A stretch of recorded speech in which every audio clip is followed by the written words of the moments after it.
Un voyage dans le temps a réellement été effectué. On parle aujourd'hui de Sergueï Ponomarenko et vous n'allez pas croire ce qui lui est arrivé. Mais avant, abonne-toi pour plus d'histoires insolites. Tout commence le 26 avril 2006 à Kiev, la capitale de l'Ukraine. Quelqu'un se trouve dans la Grand Place. Plusieurs témoins signalent aux autorités la présence d'un individu au comportement étrange dans les rues.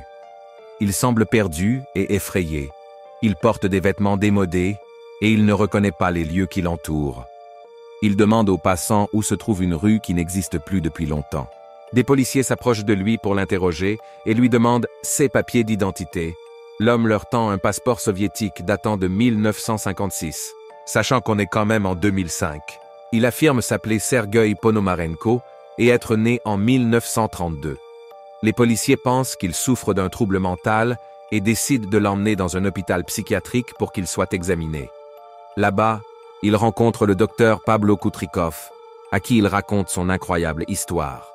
J'étais sur la Grand Place, en train de prendre des photos de Kiev, quand il y a eu un bruit de machine, une grande lumière blanche, puis je me retrouvais ici, et les autorités m'ont emmené dans cet hôpital. Dit comme ça, on dirait un fake, mais c'est entièrement vrai. Le docteur est très étonné par ce qu'il vient d'entendre. Il doute sur beaucoup de choses. D'abord, est-ce que la personne est sincère ou est un imposteur, et si elle est sincère, est-ce un faux souvenir? N'étant pas très sûr de la réponse, le docteur le place dans une chambre de l'hôpital. Mais bizarrement, un jour, Sergueï disparaît de sa chambre. La police cherche donc des traces de cette disparition, et ils ne trouvent absolument rien. Le pire est que son délai de disparition est égal à celui de quelqu'un du même nom ayant donné une interview en 1956. Il prétendait être venu dans le futur et décrit toutes les machines.